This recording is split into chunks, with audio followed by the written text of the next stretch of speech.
ඉතින් යාළුවනේ මම අදත් ඔයාලට ගොඩක් වටිනා වැදගත් කරුණක් ගැන කියලා දෙන්නයි යන්නේ. කලා වැව. අනුරාධපුර දිස්ත්‍රික්කයේ ඇති මෙම වැව පිළිබඳ බොහෝ ජනප්‍රවාදයන්හි කියවේ.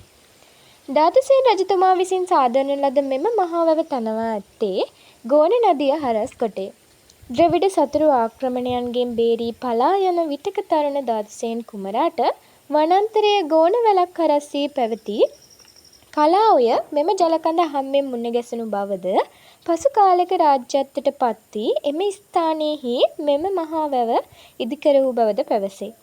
මෙහි වපසරිය අක්කර 6380කි. කලාවේ මහා ධනයක් නිදන් කොට ඇතැයි පැවති මතයක් නිසාම ධාතුසේන රජුගේ මරණයද සිදු විය. මෙහි වැව බම්මේ උස මීටර් 14.8ක් සහ දිග මීටර් 6500ක් වේ. මම හිතනවා ඔයාලා අදත් විශාල දැනුමක් ලබා ගත්තා කියලා. තවත් දවසක හමු වෙමු. මාව සබ්ස්ක්‍රයිබ් කරන්න.